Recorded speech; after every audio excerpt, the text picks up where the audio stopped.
वो दिन 16 अगस्त 1946 का दिन, जब भारत आज़ादी के सपने से बस एक साल दूर था।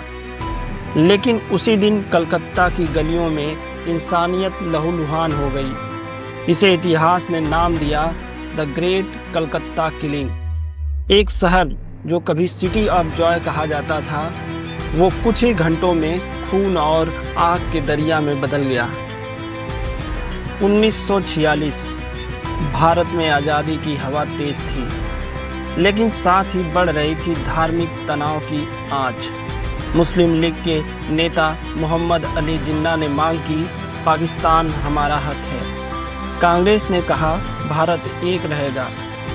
इस राजनीतिक खींचतान के बीच जिन्ना ने 16 अगस्त को डायरेक्ट एक्शन डे घोषित किया, ताकि दुनिया को दिखाया जा सके कि मुसलमान एक अलग देश के लिए एकजुट है।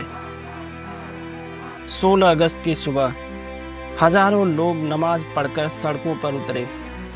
रैली का मकसद था शांतिपूर्ण प्रदर्शन, लेकिन धीरे धीरे भीड़ भड़क उठी। बाजारों में आग लगने लगी, दुकानें लूटी जाने लगी और कुछ ही घंटों में ये रैली दंगे में बदल गई। कलकत्ता की गलियां चीखों से गूंज उठी।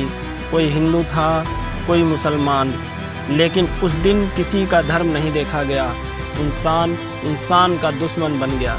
सिर्फ 3 दिनों में लगभग 5,000 लोग मारे गए, दसियों हजार घायल हुए और पूरा शहर जल उठा। लाशें सड़कों पर पड़ी रहीं और गिद्ध आसमान में मंडराते रहे।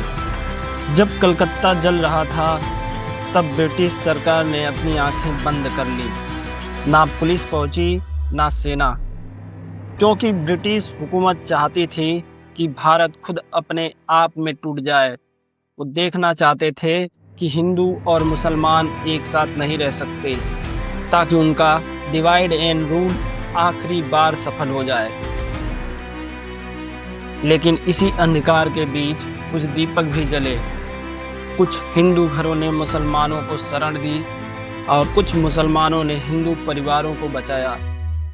ये वही लोग थे जिन्होंने दिखाया कि इंसानियत हर धर्म से ऊपर है। ग्रेट कलकत्ता किलिंग ने भारत की आत्मा को झकझोर दिया।